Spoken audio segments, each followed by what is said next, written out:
السلام علیکم۔ خبیر T V کے دوسرے تعارفی ایپیسوڈ کے ساتھ میں ہوں آپ کا میزبان محمد ابتسام۔ سامعین، آج ہم جس شخصیت کا تعارف کرنے جا رہے ہیں وہ کسی تعارف کے محتاج نہیں اور آپ مرکزی جمعیت کے جانے پہچانے نام ہیں۔ بغیر کسی تاخیر سے ہم جاتے ہیں اپنے مہمان کی طرف، جناب حافظ عطاء الرحمان عامر صاحب۔ السلام علیکم۔ وعلیکم السلام۔ آپ صاحب، آپ کے قیمتی وقت کا بہت بہت شکریہ۔ میرا سب سے پہلا سوال آپ سے یہ ہے کہ آپ کا خاندانی پس منظر کیا ہے؟ بسم اللہ الرحمن الرحیم۔ سب سے پہلے میں آپ کے جذبے کو بھی داد دیتا ہوں۔ خبیر ٹی وی کی نمائندگی آپ کر رہے ہیں، یہ بڑا اچھا سلسلہ ہے علماء کے تعارف کا۔ میرا خاندانی پس منظر یہ ہے کہ میرے دادا محترم نارنگ کے قریب ایک مشہور گاؤں ہے کرتو پنڈوری، بڑا نام ہے اس علاقے کا، وہاں کے رہنے والے تھے اور ان کے 3 صاحبزادے تھے، میرے والد محترم، میرے چچا جان، میرے تایا جان، 3 بھائی تھے۔ الحمدللہ ہم آبائی طور سے ہی دین سے منسلک ہیں۔ میرے چچا جان بھی عالم دین تھے، میرے تایا جان بھی عالم دین تھے، میرے والد محترم بھی۔ اس کے بعد مختلف جگہوں پہ پاکستان بننے کے بعد ہمارے تایا جان، چچا جان، یہ خطابت امامت کا سلسلہ ہی انہوں نے جاری رکھا۔ میرے والد محترم تحصیل کاموکی میں ایک قصبہ ہے مڈیالہ تیگا، اس کے قریب ایک گاؤں ہے بہرار جس کا نام ہے، وہاں بطور امام خطیب چلے گئے۔ الحمدللہ انہوں نے وہاں 57 سال اپنی زندگی کا ایک پورا حصہ، 57 سال انہوں نے دین کی وہاں خدمت کی ہے۔ ایک ہی جگہ پہ انہوں نے ساری زندگی گزار دی ہے۔ تو یہ ہمارے چچا کے اولاد بھی سارے یہ تعلیم سے ہی وابستہ ہے، ٹیچر ہیں، علماء ہیں، حفاظ ہیں، قاری ہیں، اور میرے تایا جان کی اولاد بھی، وہ بھی سارے ٹیچر اور مساجد مدارس سے ہی متعلق ہیں، آگے ان کی اولاد بھی اسی طرح ہی۔ حافظ صاحب، میرا آپ سے دوسرا سوال یہ ہے کہ ماشاءاللہ آپ حافظ، قاری اور عالم دین ہیں، آپ نے قرآن و حدیث کی تعلیم کہاں سے حاصل کی؟ پہلے جس طرح میں نے اپنے گاؤں کا ذکر کیا ہے، اسی گاؤں کے پاس ایک گاؤں تھا کوٹلی ناگرہ، وہ ہمارے گاؤں سے میل یا 2 میل کے فاصلے پر تھا۔ میرے والد محترم نے مجھے پرائمری تعلیم مکمل کرنے سے پہلے ہی اسکول سے فارغ کر کے مدرسے میں داخل کروا دیا، مدرسہ تعلیم القرآن۔ وہاں میرے استاد محترم تھے قاری محمد عبداللہ رحمہ اللہ تعالی۔ میں نے مکمل قرآن کریم وہاں حفظ کیا۔ اس کے بعد تجوید و قرات پڑھنے کے لیے میرے والد محترم نے مجھے گجرانوالا جامعہ محمدیہ چوک نئی میں داخل کروایا، جہاں استاد القراء قاری محمد اسلم صاحب رحمہ اللہ تعالی، ان کے پاس میں نے 2 سال تجوید و قرات کا کورس مکمل کیا، اور اسی تجوید و قرات کے کورس کے ساتھ 2 سالہ درس نظامی کا کورس بھی وہاں پڑھا۔ درس نظامی کے استاد محترم میرے مولانا محمد شہباز سلفی رحمہ اللہ تعالی تھے، اور تجوید و قرات کے استاد میرے قاری محمد اسلم صاحب رحمہ اللہ تعالی تھے۔ اس کے بعد پھر باہر جی ٹی روڈ پہ جامعہ محمدیہ بڑا مدرسہ ہے جامعہ، درس نظامی کے لیے پھر میں نے وہاں داخلہ لیا۔ وہاں اساتذہ، معروف اساتذہ، شیخ الحدیث مولانا عبدالحمید ہزاروی رحمہ اللہ تعالی، شیخ الحدیث مولانا حافظ عبدالمنان نورپوری رحمہ اللہ تعالی، اسی طرح حافظ عبدالسلام بھٹوی حافظہ اللہ تعالی، ان کے پاس میں پڑھتا رہا۔ وہاں پڑھنے کے بعد پھر لاہور ایک معروف ادارہ ہے غزنویہ کے نام، مدرسہ غزنویہ کے نام سے، دارالعلوم تقویت الاسلام، جو غزنوی خاندان کا ایک عظیم ادارہ ہے۔ پھر میں نے اختتامی کتابیں جو ہیں وہاں پڑھی، وہاں میرے استاد محترم مولانا حافظ عبدالرشید صاحب گوڑوی رحمۃ اللہ تعالی، حافظ محمد اسحاق صاحب شیخ الحدیث تھے، ان کے پاس میں نے الحمدللہ بخاری شریف پڑھی اور دوسری کتابیں حدیث کی پڑھی۔ مجھے یہ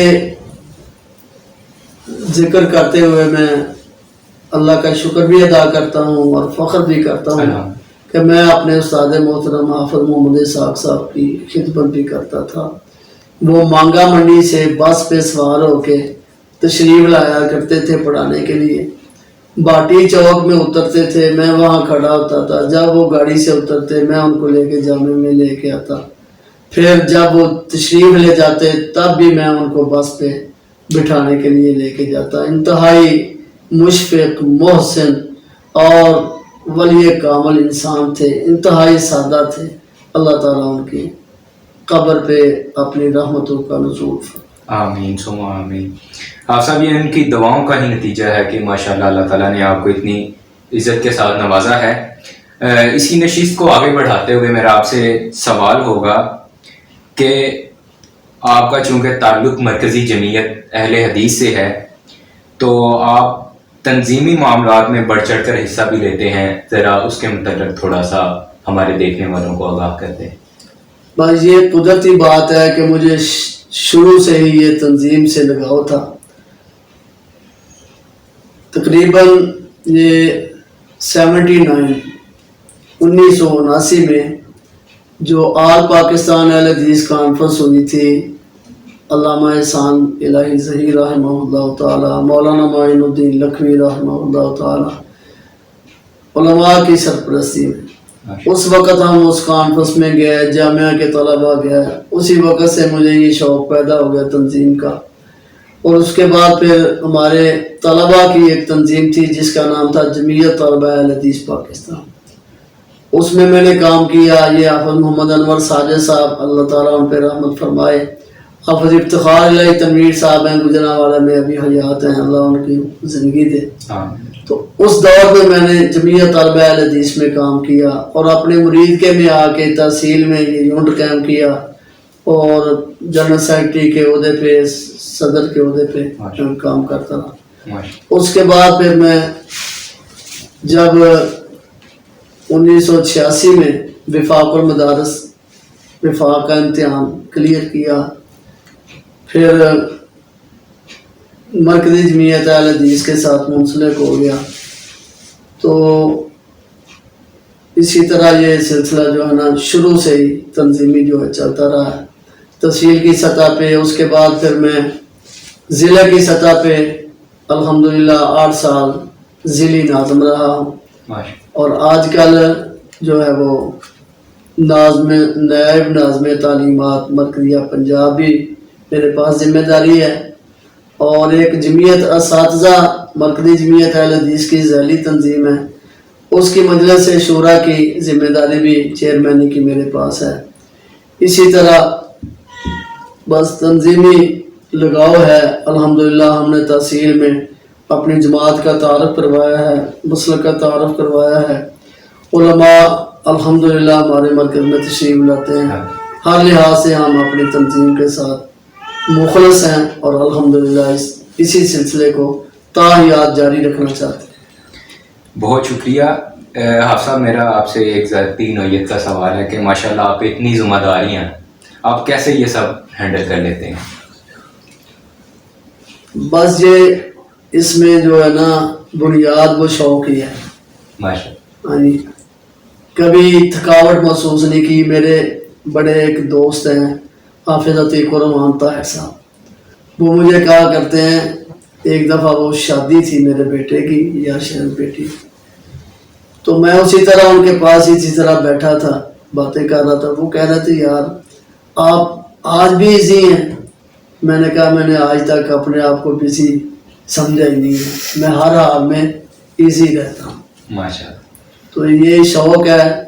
رات کو پروگرام پہ اگر گئے ہیں، جماعت نے بلایا ہے، دور دراز تک بھی سفر کیے ہیں، ہم نے کبھی تھکاوٹ محسوس نہیں کی. اس میں مزہ ہے، دین کی خدمت میں مزہ ہے، یہی بنیاد ہے. ماشاء اللہ. اچھا آپ صاحب، میرا آپ سے اگلا سوال یہ ہے، ہم نے سنا کہ رمضان مبارک میں آپ خود نماز تراویح پڑھاتے ہیں. آپ نے کتنی بار مصلی سنا ہے؟ الحمدللہ یہ 1978 کی بات ہے. 78 میں پہلا مصلی میں نے جامع مسجد توحید کنار پارک مرید کے میں سنایا تھا. ماشاء اللہ. اور ہر سال پھر میں پڑھتا مدرسے میں تھا، لیکن واضح تراویح وہاں پڑھاتا تھا. ماشاء اللہ. جب میں مدرسے سے فارغ ہوا ہوں تب پھر میں نے خطابت کی ذمہ داری بھی مسجد توحید کی سنبھال لی. پھر بھی میں مصلی خود ہی سناتا تھا. اس کے بعد پھر 1994 تک میں اس مسجد میں تھا. بعد میں یہ محلہ احمد پورہ میں میرے بڑے بھائی ہیں ڈاکٹر محمد عارف صاحب، انہوں نے مسجد کا پلاٹ خریدا، مسجد شروع کی، تو پھر میں یہاں آ گیا. آج تک الحمدللہ میں خود ہی نماز تراویح پڑھاتا ہوں. تقریباً 42 سال 42 مصلی اب تک میں سنا. ماشاء اللہ. ماشاء اللہ. اچھا آپ صاحب، دین کے کام میں نے دیکھا ہے کہ اللہ کی نصرت جو ہے وہ بندے کو چاہیے ہوتی ہے، اور ماشاءاللہ آپ جتنے کام کر رہے ہیں، دینی خدمات سر انجام دے رہے ہیں، یقیناً اللہ کی نصرت آپ کے ساتھ ہے. آپ صاحب، میرا اگلا آپ سے سوال یہ ہے کہ آپ کی شادی ایک نامور گھرانے میں ہوئی. آپ تھوڑا سا انٹروڈکشن کروا دیں. شادی کا بھی پس منظر یہ ہے کہ میرے دارالعلوم تقویت الاسلام میں استاد محترم مولانا حافظ عبدالرشید گولوی صاحب تھے. ان کے دوست تھے مولانا عطا اللہ ثاقب، ان کے پاس آیا جایا کرتے تھے. مولانا عطا اللہ ثاقب کا ایک عربی کتب کے ترجمے کے حوالے سے پورے ملک میں ایک نام ہے. انہوں نے قرۃ العیون الموحدین، کتاب التوحید اور دوسری بہت ساری کتابوں کا اردو ترجمہ کیا.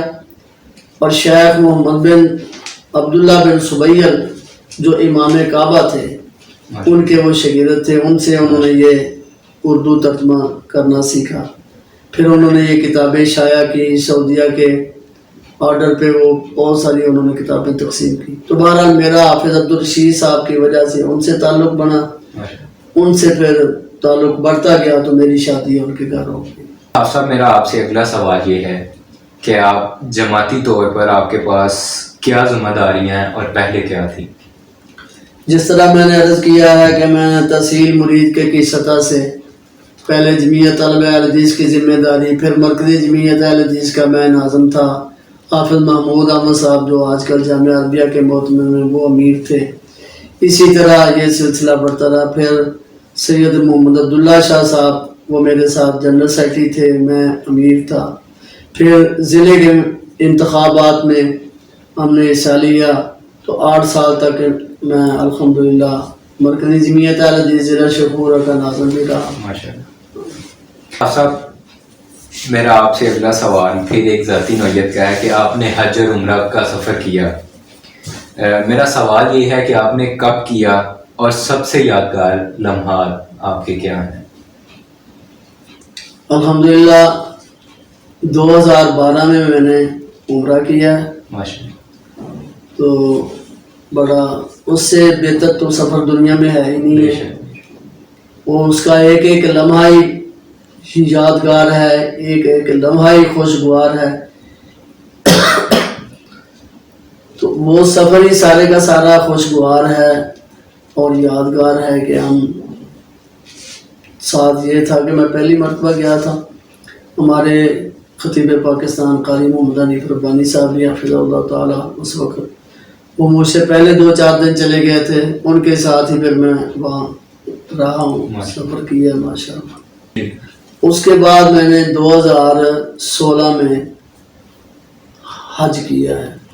حج کا ویزا جو ہے وہ مرکزی جمعیت اہل حدیث پاکستان کے امیر محترم پروفیسر ساجد میر صاحب کی خصوصی شفقت سے مجھے ملا، اور پھر میں نے 2016 میں حج بیت اللہ کی سعادت حاصل کی. الحمدللہ اللہ تعالیٰ کی رحمت سے وہ بڑا یادگار سفر تھا. اس سفر کے اختتام پہ ایک جو مثال تھی نا وہ یہ تھی کہ مدینہ پاک سے جدہ تک جو سرکاری ٹرانسپورٹ ہے وہ حاجیوں کو لے کے آتی تھی. جس دن میں نے واپس آنا تھا نا اس دن میرے علاوہ اس بس میں دوسری سواری نہیں تھی. ایک ڈرائیور تھا اور ایک میں تھا.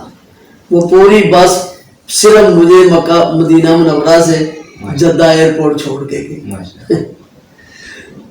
یعنی سعودی حکومت کا آپ سے کافی زیادہ پیار تھا. کہ مسجد و مدرسہ کی مصروفیات کے علاوہ آپ کی اور کیا مصروفیات ہیں؟ اس کے علاوہ میری تدریسی ذمہ داری ہے کہ میں ایک گورنمنٹ ادارے میں ایز اے عربی ٹیچر ہوں. 16/12/87 سے میں چک 44 مرید کے قریب ایک گاؤں ہے مشہور مثالی گاؤں جسے کہا جاتا ہے. 16/12/87 سے آج تک میں الحمدللہ اسی اسکول میں پڑھا رہا ہوں. سرکاری اسکول میں سرکاری ملازم کی حیثیت سے ملازمت بھی کر رہا ہوں الحمدللہ. آپ کے جامعہ میں کون سے شعبہ جات ہیں؟ اس سے پہلے تو ہم نے درس نظامی کا سلسلہ شروع کیا تھا 2004 سے لے کر تقریباً 6 سال تک. لیکن آج کل صرف ہمارے جامعہ میں الحمدللہ تحفیظ القرآن کا شعبہ ہے. شعبہ حفظ القرآن جسے کہا جاتا ہے. اور مقامی بچے نازلہ بھی پڑھتے ہیں. کچھ نمازی ہیں وہ ترجمے کی کلاس بھی پڑھتے ہیں الحمدللہ. کیا آپ خاندانی اہل حدیث ہیں یا آپ زندگی کے کسی مقام پر آپ نے فیصلہ کیا کہ اہل حدیث ہو جانے سے؟ الحمدللہ ہم آبائی طور پہ ہی اہل حدیث ہیں ماشاءاللہ. میرے والد محترم اسی علاقہ کے ہنجا والی کے ولی کامل حافظ عبدالغفور ہنجا والی والے رحمہ اللہ تعالی میرے والد محترم ان کے شاگرد تھے. حضرت علامہ حبیب الرحمن یزدانی رحمہ اللہ تعالیٰ کے والد محترم مولانا عبدالحلیم صاحب میرے والد محترم ان کے بھی شاگرد تھے. اور یہ ہنجا والی گاؤں میں بھی ہی میرے والد محترم پڑھے ہیں. اور سید عبدالغنی شاہ رحمہ اللہ تعالیٰ ہماری جماعت کا ایک پرانا بڑا مشہور پیارا نام ہے. تو میرے والد محترم شاہ صاحب کے کلاس فیلو تھے, ساتھی تھے. بلکہ پاکستان بننے کے بعد انڈیا کا سفر بھی میرے والد محترم نے سید عبدالغنی شاہ صاحب رحمہ اللہ تعالیٰ کے ساتھ انڈیا کا سفر کیا تھا. ماشاءاللہ. ہم خاندانی ہیں الحمدللہ آبائی طور پہ یہ اہل حدیث ہے. آپ سے پھر ایک اور تیسرا جو ہے وہ ذاتی نوعیت کا سوال ہے کہ آپ کی زندگی کا کوئی خوشگوار واقعہ جو آپ کو ابھی تک یاد ہو, بچپن کا یا ابھی کا, کوئی شرارت آپ نے کی ہو؟ ساری زندگی واقعات سے بنی ہوئی ہے. تو پڑھائی کے دوران بھی اتنا کوئی خاص واقعات تو نہیں یاد. البتہ ایک سفر یاد ہے مجھے کہ یہ تقریباً 1985 کی بات ہے. دارالعلوم تقویت الاسلام میں ہم پڑھتے تھے. ضلع قصور میں الہ آباد کے پاس ایک گاؤں ہے مستوبہ. وہ وہاں کے دوست میرے کلاس فیلو تھے. انہوں نے وہاں پروگرام رکھا حضرت علامہ حبیب الرحمن یزدانی رحمہ اللہ تعالیٰ. پروگرام چلتا رہا لیکن حضرت علامہ لاہور میں مصروفیت کی وجہ سے لیٹ ہو گئے. پروگرام جو ہے نا وہ سن کے لوگ واپس چلے گئے. جو یاد والی بات ہے وہ یہ ہے کہ وہ میرے ساتھی جو نا وہ پہلے چلے گئے تھے, پہنچ گئے تھے. میں اس وقت میری عمر تقریباً یہی کوئی 16-17 سال ہوگی. تو الہ آباد سے مستوبہ کا جو ہے نا فاصلہ وہ تقریباً 3-4 کلومیٹر کا تھا. اس وقت کوئی رکشہ, کوئی تانگا, کوئی سواری نہیں تھی. میں اکیلا ہی نا رات کی تاریکی میں وہاں سے الہ آباد سے وہ مستوبہ کی طرف چل پڑا.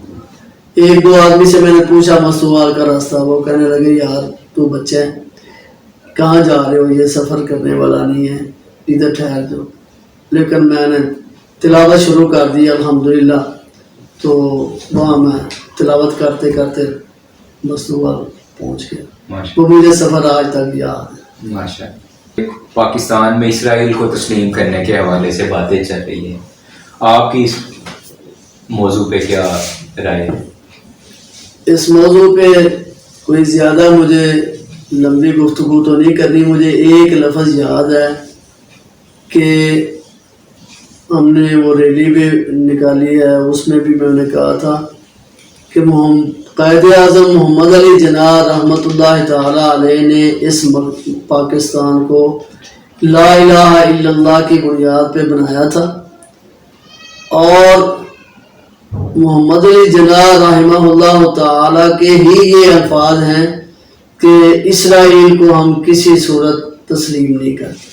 اگر ہمارے ملک کے بانی قائد اعظم محمد علی جناح کہتے ہیں کہ ہم اسرائیل کو تسلیم نہیں کرتے، میں سمجھتا ہوں کہ جو اب پاکستان میں اسرائیل کو تسلیم کرنے کی بات بھی کرے گا وہ پاکستان کا بھی غدار ہے، اور ہمارے محسن قائد اعظم محمد علی جناح کا بھی غدار ہے. بے شک جی، وہ پاکستان کا بھی غدار ہے اور قائد اعظم کا بھی غدار ہے. آپ صاحب، میرا آپ سے اگلا سوال یہ ہے کہ آپ کے والد محترم کی کوئی نصیحت جو آپ کو ابھی بھی یاد ہے اور آپ اپنے بچوں کو بھی وہی کرتے ہیں، ہمارے دیکھنے والوں کو بتائیں. الحمدللہ میں اللہ تعالیٰ کا شکر ادا کرتا ہوں اور اپنے والد محترم کے لیے ہر وقت دعا گو ہوں کہ ہم نے جب بھی ان کو اپنی ہوش میں دیکھا ہے وہ تہجد گزار تھے، تہجد کی پابندی کرتے تھے، اور بارہا دفعہ انہوں نے مجھے یہی نصیحت کی تھی کہ بیٹا رات کو اٹھا کر. یہی ان کی نصیحت، اور یہی آپ اپنے بچوں کو. ہاں. ماشاء اللہ. آپ صاحب، میرا آپ سے آخری سوال ہے اور اس کے بعد ہم اجازت چاہیں گے، آپ کا کافی زیادہ وقت قیمتی ہم نے جو ہے وہ لیا ہے. میرا آپ سے آخری سوال یہ ہے کہ آپ کی تاریخ پیدائش 10 ستمبر ہے اور 6 ستمبر یوم دفاع ہے. آپ اس اعتبار سے کوئی ملک و قوم کو پیغام دینا چاہیں؟ اس اعتبار سے جو دفاع کا لفظ جب آ جاتا ہے تو قرآن پاک نے اللہ تعالیٰ نے ارشاد فرمایا ہے وَأَعِدُّوا لَهُم مَّا اسْتَطَعْتُم مِّن قُوَّةٍ. ہر وقت اپنے آپ کو تیار رکھو، وہ دفاع ملک کا ہو، وہ دفاع اسلام کا ہو، وہ دفاع اپنی جان کا ہو. اسلام تو اتنا وسیع مذہب ہے، عالمگیر مذہب ہے کہ رسول اکرم صلی اللہ علیہ وسلم نے فرمایا من قتل دون مالہ وعرضہ فہو شہید. جو اپنی مال اپنا عزت بچاتے ہوئے شہید کر دیا جاتا ہے، قتل کر دیا جاتا ہے، وہ شہید ہے. تو اسی طرح ہم الحمدللہ ہر وقت رسول اکرم صلی اللہ علیہ وسلم کا یہ بھی فرمان ہے کہ جو جہاد کی نیت کے بغیر مر گیا وہ منافق ہے. تو اس بنیاد پر ہر وقت ہمیں تیار رہنا چاہیے، دشمن کو کمزور نہیں سمجھنا چاہیے. جس طرح ہماری افواج پاکستان نے ہمارے ملک کا دفاع کیا تھا، اسی طرح ہمارے ایک ایک نوجوان کو، ایک ایک بچے کو اور ہر پاکستانی کو پاکستان کے لیے، پاکستان کے دفاع کے لیے، اسلام کے دفاع کے لیے تیار رہنا چاہیے، اور انشاءاللہ ہم بھی تیار ہیں. آپ صاحب بہت بہت شکریہ آپ کے وقت کا، ہمیں اجازت دیجیے. السلام علیکم. بہت شکریہ، اللہ تعالیٰ آپ کو خوش رکھے. ناظرین، خبیر ٹی وی کے اس ایپیسوڈ کے ساتھ اجازت دیجیے. آپ کا میزبان محمد ابتسام.